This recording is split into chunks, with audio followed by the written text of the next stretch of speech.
요즘에 가장 심각한 이단이 이제 크게는 신천지하고 하나님의 교회, 안상홍이라고 하는 하나님의 교회, 하나님을 어머니라고 부르는 이단이 있어요. 지난번에 어느 그 방송에서 신천지의 폐해에 대해서 쭉 보여줬는데, 신천지에 빠져있는 청년들이 가족이 와도 안 만나고, 또 가족이 강제로 데리고 집에 가면 몰래 또 빠져나오고, 그리고는 심지어는 그 중간에 사람을 통해서 부모님과 이제는 관계 맺지 않겠다 그러면서 하는 얘기가 부모님하고 자신들하고 영이 다르다는 거예요. 이제 그래서 우리는 가지 않겠다라고 얘기를 해요. 그래서 이 사람들은 자신들이 자기들의 신앙을 위해서 집을 버리고 또 부모님을 버리고 형제를 버리고 심지어는 가족의 연을 끊는 데까지 가는 거예요. 근데 그런 모습들을 볼 때 대단히 충격적이죠. 근데 그게 오늘 본문에 보면은 그와 똑같은 내용이 오늘 본문의 29절에 있어요. 뭐라고 얘기되어져 있냐면, 내가 진실로 너희에게 이르노니 나와 복음을 위하여 집이나 형제나 자매나 어머니나 아버지나 자식이나 전토를 버린 자는 그래요. 그러니까 마치 그 신천지에 빠져 있는 사람들이 보이는 그 극단적인 행동들이 옳은 것처럼 부모님을 버렸다라는 거예요. 자기 신앙으로 그렇게 얘기를 한다는 거죠. 그런데 오늘 본문의 29절에 또 어머니도 버리고 아버지도 버리고 형제 자매 자식 그리고 가지고 있는 모든 것도 다 버리고 쫓으라라고 하는 이 버리다라는 의미가 정말 다 버리고 흔히 애들 말로 쌩 까는 그런 것인가 라고 할 때 그게 아니라는 거예요. 오늘 본문에서 예수님께서 말씀하신 버리다라는 의미는 모든 것들을 다 물리치고 온다는 의미가 아닌 이유가 그 뒤에 제자들의 삶만 보아도 알 수 있어요. 베드로는 그 뒤로 아내를 버리지 않았어요. 사역을 할 때 아내와 함께 사역을 했어요. 그리고 모든 제자들도 가지고 있는 것들을 전부 청산하고 온 게 아니라 그냥 남겨두고 왔죠. 그러니까 모든 걸 버린다는 의미가 싹 없이 한다는 의미가 아니라는 거예요. 이 버리다라는 뜻이 무엇이냐면 그 앞에 있는 나와 복음을 위하여 라고 이야기 전제를 해서 이 버리다는 의미가 내치는 의미가 아니라 우선에 둔다는 의미로 보시면 좋습니다. 나와 복음, 예수님과 복음이 가장 우선에 두고 그 다음에 가족이라든지 그 외에 가상이라든지 이런 것들은 후순위로 밀려나는 사람들, 복음과 예수님이 가장 1순위에 있는 사람들에게 이렇게 전제로 버리다라는 의미를 이렇게 이해하면 된다라는 거예요. 그러니까 없애야 한다는 게 아니죠. 즉 버리다는 의미는 우선순위의 문제, 뭐가 가장 가치 있느냐라고 얘기할 때 예수님, 복음과 예수님을 가장 가치 있게 여기고 그 다음에 순서를 정해 나가는 것이 버리다라는 의미예요. 그래서 이 버리다라고 얘기할 때는 우선순위의 문제로 자꾸 연결되죠. 무엇인가를 우리가 살면서 자꾸 무엇인가를 우선순위의 문제에 부딪히게 되어져요. 그 이야기입니다. 그러니까 버리다라는 것이 완전히 없애라, 싹 청산해버리라 이런 뜻이 아니라는 거죠. 그래서 이 부분에 대해서 우리가 한번 생각을 해보면 버리다라는 것은 성경, 하나님 말씀, 하나님께서 가치 있게 여기는 것을 순서대로 질서 있게 세워나가는 것이 버리는 삶을 사는 사람들의 모습입니다. 우리가 살아갈 때에도 늘 어떤 우선순위의 문제에 부딪히게 되어져 있어요. 살면서. 돈을 아무리 많이 벌어도 돈을 막 벌다가 갑자기 아이고 이러다 내가 죽겠다 싶은 사람은 돈 버는 거를 조금 조절하죠. 이러다 내 건강이 너무 상하고 내가 죽을 것 같다. 그러면 좀 자제해요. 왜 그래요? 그 순간에 돈보다 건강이 먼저라는 생각을 하기 때문에 자기 스스로 우선순위에서 돈보다는 건강이 먼저 가는 거예요. 우리 신앙인들도 마찬가지죠. 우리는 계속 강조하는 게 육체의 건강보다 더 중요한 게 영적인 건강이다. 육체는 결국 강건해야 70, 80이면 끝나겠지만 영혼은 끝나지 않고 영생하기 때문에 영혼이 육신보다 더 귀하다. 그래서 우리는 아무리 이것이 건강을 얘기를 해도 영적으로 죽어지면은 그건 건강한 사람이 아니다. 그래서 우리는 영적인 것을 먼저 신경 써서 주일마다 같이 예배 중심으로 신앙 중심으로 서 있는 거예요.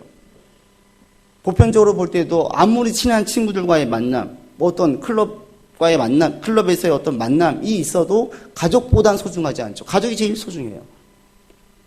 이런 우리는 매 순간순간마다 이렇게 우선순위의 문제에 부딪히게 되어집니다. 그럴 때 폴 트루니에가 말하기를 삶은 곧 선택이다 그랬어요.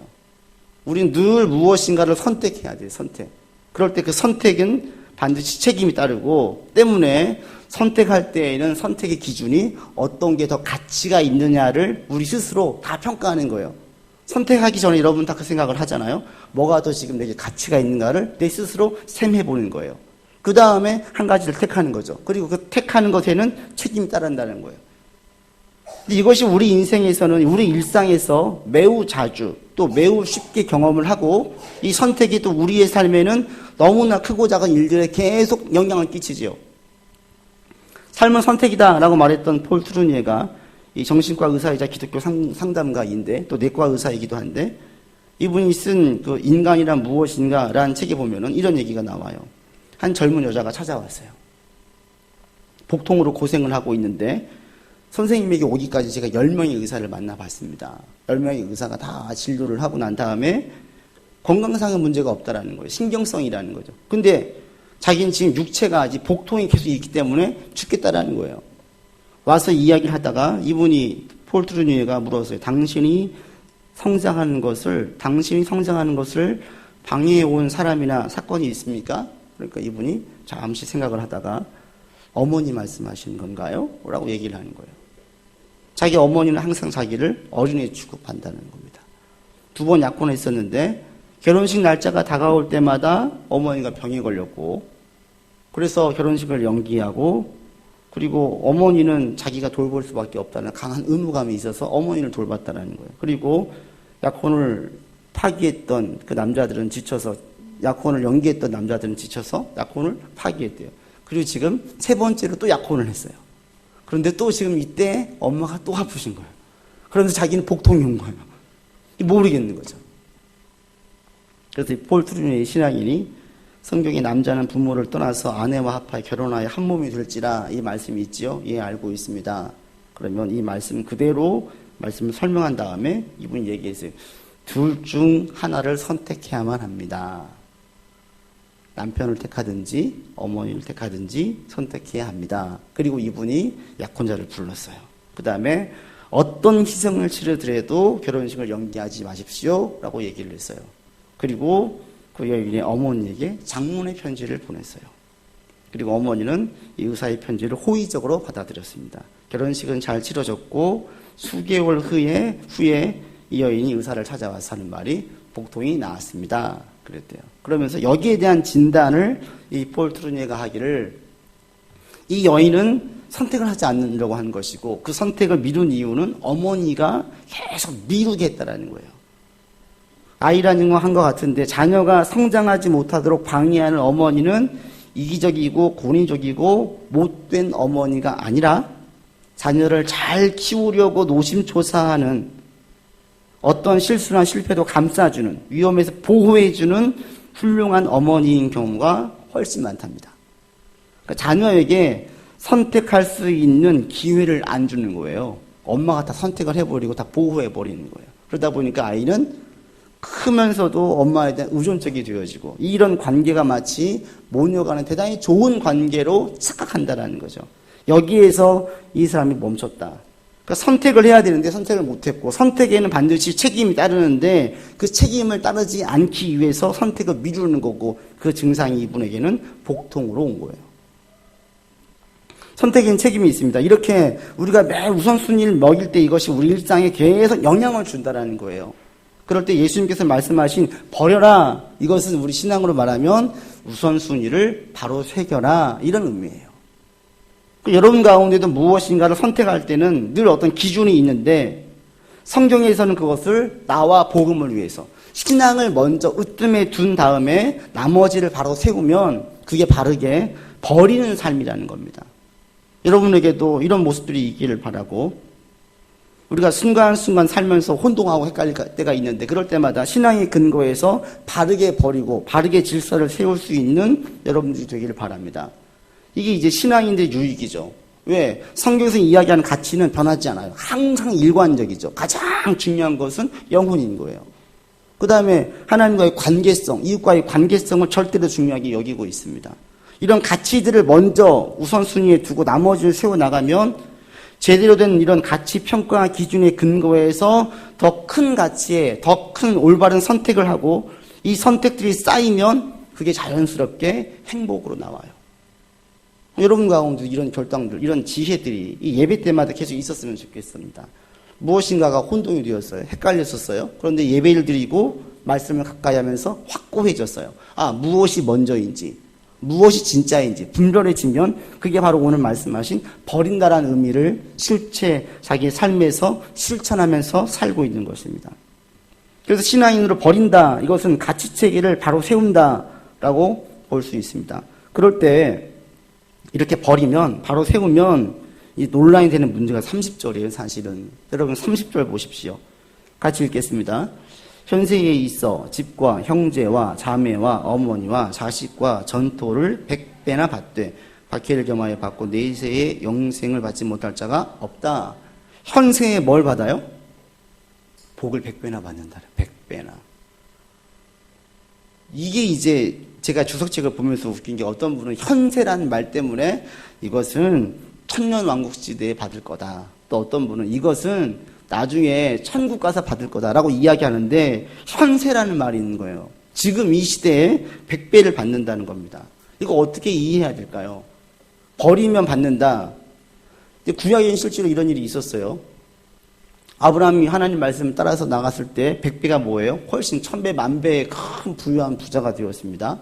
다윗도 마찬가지였습니다. 양치기 불과했던 소년이 한 나라의 왕이 되었고 오늘까지도 그 데이빗이라는 이름은 큰 명예로운 이름이 되었습니다. 그래서 여기 나와 있는 100배 이상의 것들을 얻게 되었어요. 그런데 신약에는 현세에서 100배의 복을 받는 사람이 한 명도 없어요. 예수를 믿는다는 것 때문에 핍박을 받았지 100배로 복을 받은 적이 없다라는 거예요. 그런데 오늘 본문에서는 현세의 100배를 받는다고 이야기를 하고 이 말씀을 제자들은 빼지 않고 그대로 받아들이고 또 그것을 믿었습니다. 이게 어떤 의미일까요? 여기서 말씀하신 100배라는 것은 그래서 물질적인 100배가 아닌 것을 알 수 있어요. 그리고 투자 개념에 내가 하나를 투자하면 버리면 100개를 받아주는 이런 의미가 아니라는 거예요. 현세에 받는 100배라는 것은 이런 내가 무엇인가를 구약에서 물질적인 풍요를 누리는 것처럼 받아지는 것이 아니다. 이걸 먼저 여러분들이 전제를 하고 가면 됩니다. 왜냐하면 30절에 보세요. 무엇에 대한 100배예요? 집을 100배를 얻어요. 한 채의 집을 버렸더니 100채를 얻어요.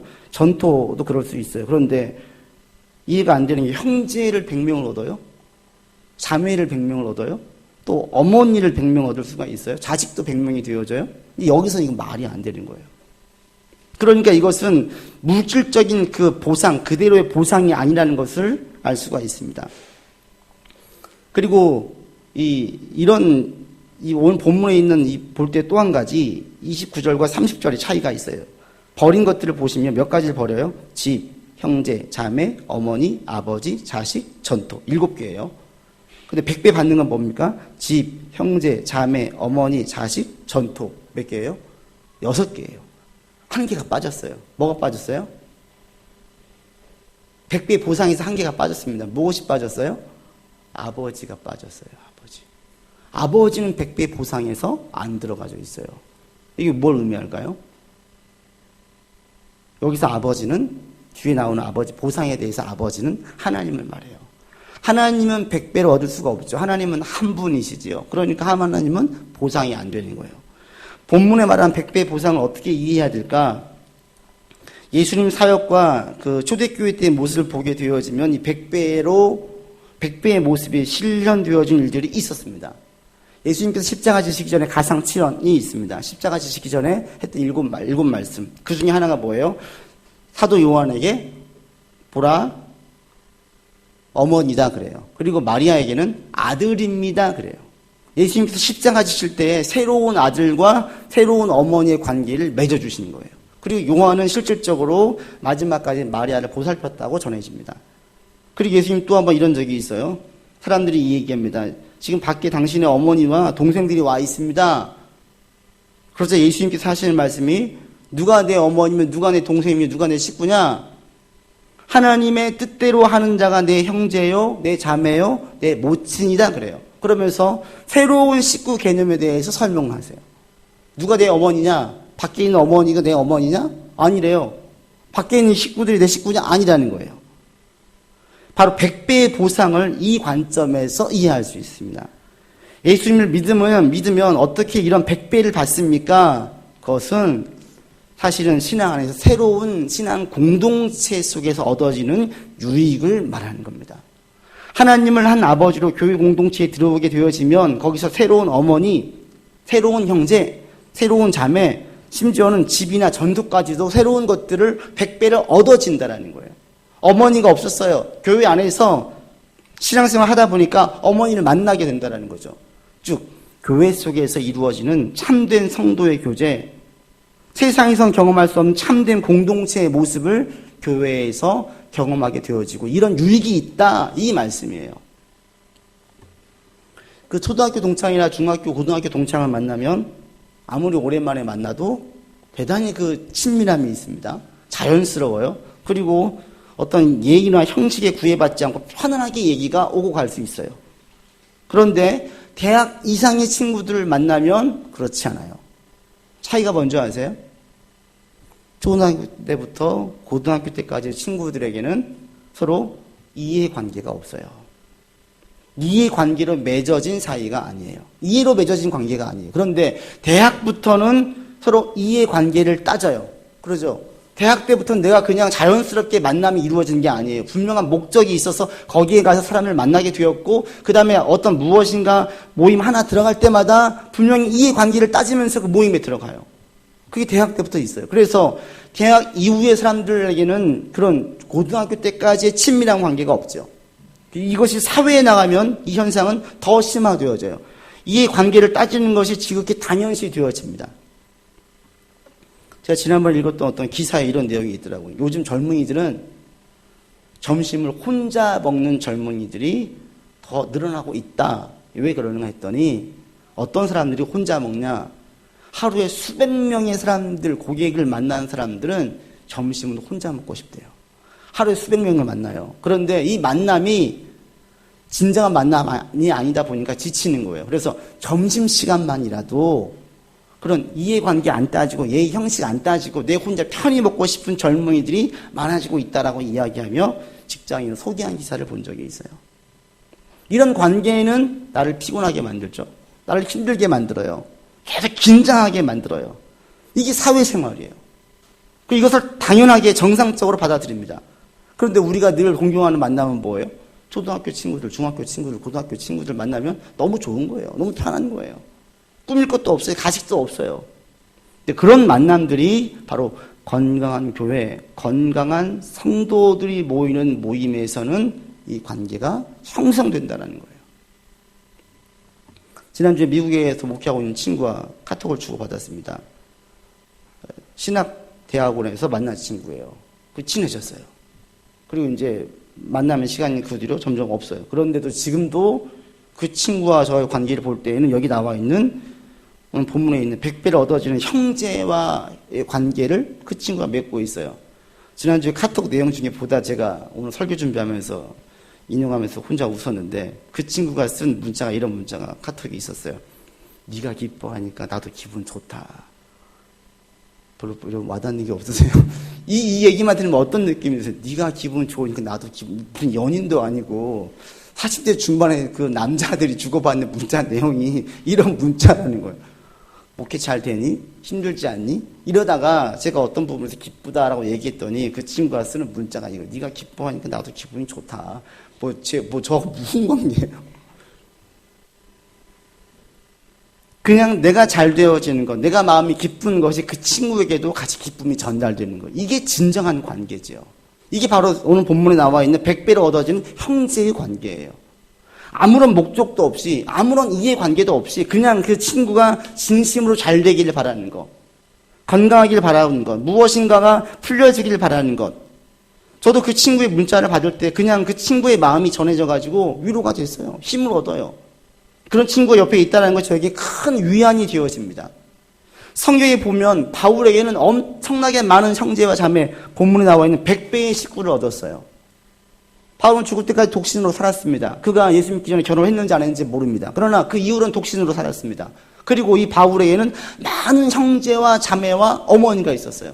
서신서를 보게 되어지면 바울이 얼마나 많은 사람들에게 감사의 말을 쓰는지요. 얼마나 많은 사람들에게 도움을 받았다라고 고마워하는지요. 이게 다 오늘 본문에 나와 있는 100배의 형제들과 자매들과의 맺어짐에서 얻어지는 유익들입니다.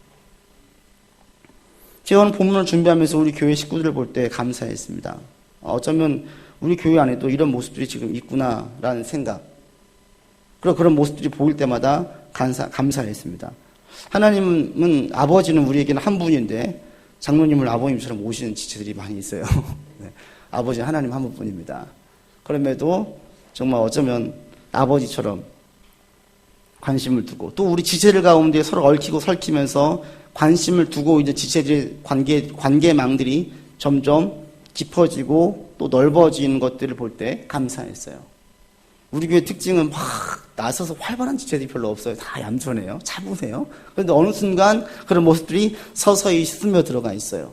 그래서 긴밀한 관계들이 둘씩, 셋씩 맺어지는 것들을 볼 때 저는 오늘 본문을 준비하면서 감사했어요. 성도 안에서의 친밀함은 이 얄팍한 관계, 얕은 관계가 아니에요. 이런 식구들이 맺어지기 쉬운 그런 관계를 말합니다. 여러분들이 교회 안에서 신앙생활 할 때 이런 관계들이 더 맺어지기를 바라고, 또 많은 사람과 맺어질 필요는 없습니다. 한 명, 두 명 괜찮아요. 신앙이 깊어지면 깊어질수록 이런 관계성도 깊어지고 또 관계를 맺는 사람들도 점점 늘어나게 되어져 있습니다. 바로 이런 의미에서 100배입니다. 집, 전토, 이 재산 마찬가지예요. 가족이 되어지면 어떻습니까? 물질을 함께 공동으로 쓰는 경우가 많습니다. 바울은 그래서 구제연금에 대한 강조를 대단히 강조했습니다. 이방인들에게, 예루살렘 유대인들이 큰 어려움과 기근에 처하자 이방인들에게 헌금을 강요해요. 헌금을 내라. 그러면서 이게 어떤 의미에서 그러냐면 식구라는 거예요. 네 식구가 아파하면 당연히 도와주지 않겠느냐. 그래서 바울은 이방인들에게, 유대인들은 이방인들을 개취급했음에도 불구하고 이방인인 그리스도인들에게는 헌금을 해서 유대인을 도와주라는 거예요. 이게 어떤 의미가 있습니까? 한 식구라는 거예요. 초대교회 때 지금보다 형편이 훨씬 어려웠습니다. 그런데 초대교회가 제일 먼저 한 사역이 뭐예요? 구제사역이었어요. 먹는 문제, 예루살렘 교회에서 과부 문제, 구제하는 문제로 싸움이 생겼습니다. 싸움은 차치해 두고 일단 그 가운데 제일 먼저 신경 썼던 것은 구제사역이라는 거예요. 내 식구가 굶으면 우리는 먼저 뭐 해요? 먹여준다라는 거예요. 제가 지난번에 말씀드렸던 어느 교회에 대한 얘기를 드렸습니다. 제가 아는 친구가 다니고 있는 교회, 그 교회 한 지체 한 50명쯤 모이는 교회에서 40대의 집사가 사업하다 다 말아먹었어요. 그랬더니 그 교회에서는 그 친구를 위한 특별 헌금을 한 주 걷어서 그 헌금을 전부 그 형제에게 도와줬다라는 거예요. 대형 교회에서는 있을 수 없는 일이죠. 관계성이 없는 교회에서는 있을 수 없는 거예요. 그런데 한 50명이 모이는 그 교회는 서로 다 친밀함이 알고 있어요. 저 형제가 무리한 투자나 잘못을 해가지고 사업이 망친 것이 아니라 어쩔 수 없이 어려움에 빠져있다는 것을 알게 되어지자 모든 교인들이 다 같이 마음을 열고 도와주는 거예요. 그게 바로 오늘 본문에 있는 물질, 전토, 집을 100배나 없는 그런 유익입니다. 우리 교회도 마찬가지. 만약에 누군가 사업하다 망했다. 우리 교회에서 여러분 특별헌금 합시다 할 때 여러분들이 전부 다 오픈마인드로 그렇게 하시죠? 라고 나와야지. 아니 자기가 고생해서 자기 혼자 망했는데 그게 우리가 왜 해요? 라고 나온다면 오늘 본문에 있는 이 말씀을 신뢰하지 않는 겁니다. 여러분 가운데 이런 참된 100배로 맺어지는 이런 모습들이 있어지기를 바랍니다. 그것은 내가 건강한 신앙인으로 쓰고 건강한 신앙인들이 연합되어져서 건강한 모임이 되어질 때에 그 속에서 진정으로 이런 모습들을 볼 수 있습니다. 여러분 가운데 이런 사람들이 한 명씩, 두 명씩 또 이런 관계들이 조금 더 늘어나기를 바랍니다. 근데 오늘날 한국 교회를 볼 때 이런 모습은 찾아보기가 매우 드물고요. 그건 매우 이상해졌어요. 교인들이 너무나 친밀해져서 물질적인 것을 주고받으면 저거 이단 아니냐? 이런 식으로 봐져요. 왜 그렇습니까? 가장 큰 문제는 무엇냐면 30절에 그 문제가 나와져 있어요. 100배를 받는데 그 다음에 바로 뭘 겸해서 받는다라고 나와 있습니까? 박해를 겸해서 받아요. 친밀한 관계가 되어서 100배를 받기 위해서는 반드시 동반되는 게 있는데 그게 뭐냐면 박해예요. 어려움이에요. 또는 불편함입니다. 세계 교회사를 볼 때 교회가 박해를 받지 않았던 시대는 없었습니다. 교회가 박해가 없다라는 것은 이것은 지금 교회가 진정한 교회됨이 아니라는 반증이에요. 진정한 교회됨의 모습을 보이면 박해를 받을 수밖에 없습니다. 가장 일반적인 박해는 신체적인 박해예요. 그 다음에 교회 내부에서도 박해를 받았습니다. 교회가 세속화되어지자 루터와 깔뱅들이 많은 박해를 받았죠. 가톨릭이 계속 박해를 했어요. 교회가 신앙인들을 박해한 거예요. 그 다음에 교회 밖에 세상에서도 세상의 가치체계와 신앙의 가치체계가 다르다 보니까 세상에서 교회를 박해해요. 무시하고 편견을 주고 힘들게 합니다. 그러니까 이런 것들이 계속 있었어요. 그런데 보통은 어떻게 해요? 신앙이 확실하게 서지 않으면 이런 박해를 견디기가 힘들어요. 안 받고 싶은 거예요. 그래서 오늘날 가장 큰 문제는 뭐냐면 교회를 신앙생활 하는데 박해가 없는 사람들이 너무나 많아졌고 더 심각한 것은 박해가 없는 사람들이 다니고 싶은 교회들이 엄청나게 많아졌어요. 우리 교회에 오면은 박해 없습니다 라고 내세우는 교회들이 많아지는 거예요. 근데 그것이 곧 오늘 본문에 보니까 100배의 유익을 얻지 못하게 다 차단해버렸다는 겁니다. 핍박받지 않고 신앙생활할 수 없습니다. 어려움과 박해 없이 신앙생활할 수 없습니다. 여러분 이 땅을 살아갈 때에 이 땅에서의 핍박, 박해, 세상과의 마찰은 너무 당연한 거예요. 거기다 오늘날 교회에 대한 부정적인 시각까지 있잖아요. 이 따가운 시선 이겨내야 됩니다. 세상의 힘으로 보고 신앙인들을 우습게 보는 세상의 그 가치로 신앙의 가치를 폄하하는 이들의 압력을 이겨내야 합니다. 그리고 오늘날 심지어 교회 내에서도 핍박 없이 신앙생활 할 수 있어요. 잘 될 수 있어요. 라고 이야기하는 잘못된 교리에서도 우리는 깨어 있어야 됩니다. 이게 다 우리를 힘들게 하고 우리로 박해, 핍박이에요. 신앙인이라면 핍박과 박해가 있는데 이 핍박과 박해는 혼자 견디기가 어려워요. 그래서 여기 나와 있는 100배에 이루어지는 형제와 자매와 그리고 어머니와 식구들이 필요한 거예요. 건강한 가정은 부모도 자녀도 모두 다 잘 돼요. 가정이 건강하면 식구들이 다 잘 돼요. 왜 잘 돼요? 내 아들이 잘못된 길로 갈 때에 그 남은 식구들이 그걸 가만 안 둬요. 내 아들이 도박에 빠진 것 같다 식구들이 그걸 가만 안 두죠. 열일을 제쳐놓고 그 아들을 건져내려고 애를 써요. 이게 진정한 건강한 가정에서 모습이에요. 어머니가 아프다? 온 식구는 다 달려들어가지고 어머니를 신경을 써요. 이게 건강한 가정에서의 모습이에요. 교회도 마찬가지입니다. 건강한 교회 공동체에서는 살아갈 때 이 땅에는 반드시 핍박이 있대요. 세상의 가치와 기독교의 가치는 늘 달랐어요. 앞으로도 계속 다를 겁니다. 이거 어떻게 견뎌요? 혼자는 못 견딘다는 거예요. 그래서 100배의 형제, 자매, 어머니, 자식이 필요한 거예요. 때로는 어머니 같은 분의 위로가 필요하고 때로는 형제와 같은 사람들의 동역이 필요한 거예요. 건강한 가정의 식구들은 전부 다 잘 되어지지 잘못된 길로 갈 수 없듯이 건강한 교회 공동체에 속해 있는 식구들은 어떤 핍박이 와도 다 이겨낼 수 있게 되어집니다. 혼자는 감당할 수 없지만 함께 할 수 있기 때문에. 여러분들이 바로 이런 분들이 되었으면 좋겠습니다. 신앙에선 타협 안 됩니다. 타협은 곧 그때부터 정체고 정체는 퇴보고 퇴보는 무너짐입니다. 우리 신앙에선 타협이 있을 수 없습니다. 그럴 때 서로가 서로를 독려하고 격려하고 중보해주고 힘을 실어야 되는 거예요. 31절에 이렇게 말하죠. 먼저 된 자로서 나중되고 나중된 자로서 먼저 될 자가 많다. 예수 믿는 것은 순서가 있지만 여기 나와 있는 100배의 풍성함을 누리는 데는 순서가 없어요.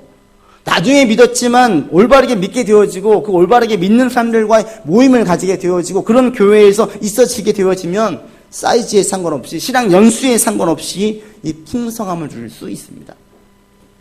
여러분들 이런 누림이 있었으면 좋겠습니다. 이것이 내가 살고 우리가 사는 유일한 길이에요. 말씀을 맺습니다. 여러분 신앙생활 할 때에 가장 중요한 게 무엇인지 가치를 신앙의 근거에서 바르게 세울 수 있는 여러분 되기를 바랍니다. 내가 신앙생활을 바르게 하는 것이 먼저예요.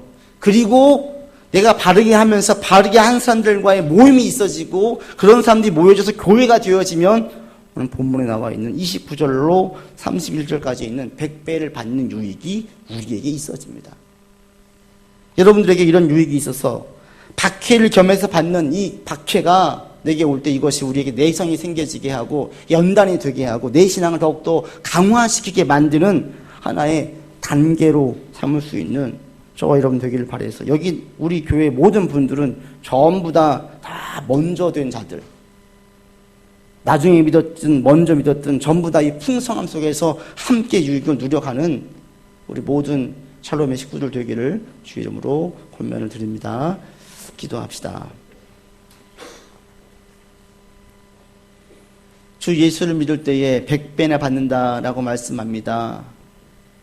우리 가운데에 신앙 공동체 속에서 이 풍성함을 누릴 수 있도록 인도하여 주시옵소서. 100배의 유익이 우리 안에 있기를 원합니다. 주님, 세상에서 박해와 핍박이 있을 때 이걸 이겨낼 수 있는 유일한 길은 신앙 공동체에서 함께 힘을 공급받고 서로 중보해주고 서로 어머니가 되어주고 형제가 되어주고 자매가 되어주는 관계입니다. 하나님, 우리가 이 친밀한 관계로 서로 엮여지게 도와주시고 이 관계를 통해서 서로가 서로에게 힘이 되어주고 유익이 될 수 있도록 인도하여 주시옵소서. 우리 구주 예수 그리스도 이름으로 기도드립니다. 아멘.